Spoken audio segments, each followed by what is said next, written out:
जय माता की। ज्वाला में है ज्योति तुम्हारी, चहु लोक फैली उजियारी।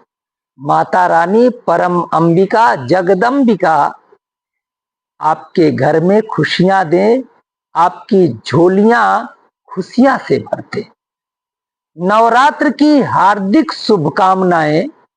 देखिए, माता रानी की आराधना, पूजा, उपासना मंगल कारक मानी जाती है और ऐसा कहा जाता है कि जो भी भक्त पूरी श्रद्धा के साथ घट स्थापना करता है, माता की स्थापना करता है और माता की वह परम पवित्र दीपक को जला करके अपनी शक्ति भक्ति का निवेदन माता को करता है, माता उसके जीवन में हर प्रकार से मंगल ही मंगल करती है।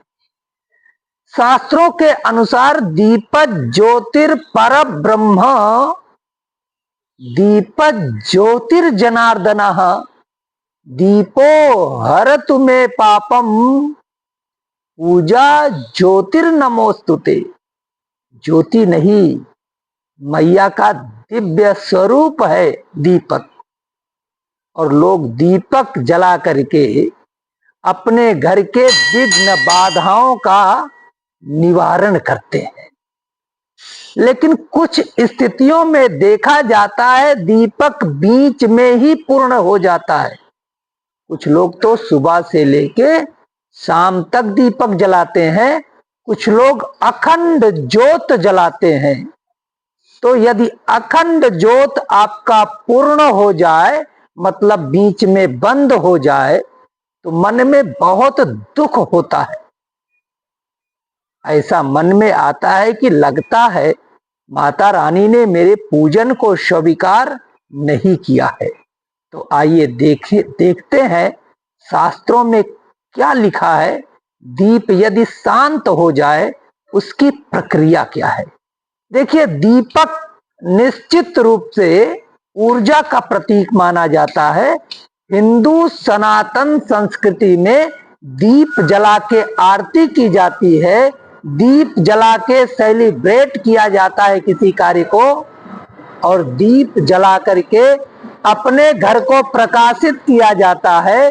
दीपक को जला करके अपने जीवन के अंधकार को दूर करने का संकल्प लेते हैं। इसीलिए तो नवरात्रि में दीपक जला करके माता रानी की वह पावन पुण्य शक्ति का आवाहन अपने घर में संपन्न करते हैं, जिससे हमारे घर की विघ्न बाधाएं, रोग दोष सब दूर हो करके घर में सुख समृद्धि का वास बने। तो यदि दीपक खंडित हो जाता है तो ऐसा शास्त्रों में कहा गया है कि आपका जो एक तरह से पाप है, मतलब जो नकारात्मक ऊर्जा है, वह आपके दीप ज्योति को खंडित कर देती है। तो इसे पुनः जलाने की प्रक्रिया क्या है, यह जान लीजिए।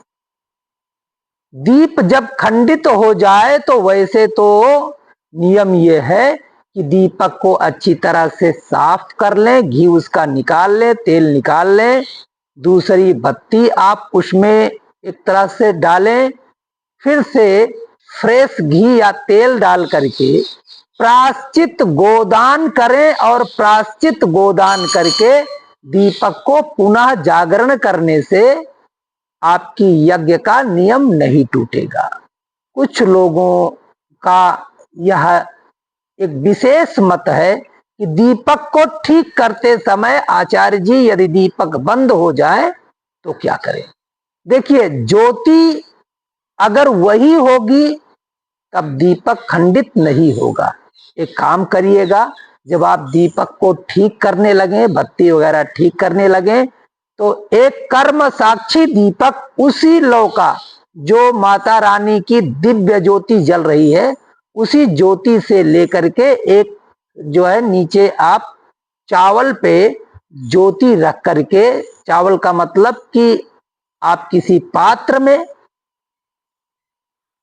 दीपक की स्थापना कर लें, उसी ज्योत की स्थापना कर लें, और यदि दीपक खंडित होता तो उसी ज्योति की लौ को पुनः स्थापित कर दें, तो आपके नवरात्र का व्रत टूटेगा नहीं, आपकी पूजा आराधना खंडित नहीं होगी। माता रानी आपका कल्याण करें, आपके घर में खुशियां दें। बहुत बहुत कृपा आपके ऊपर माता रानी की प्राप्त हो। नमस्कार।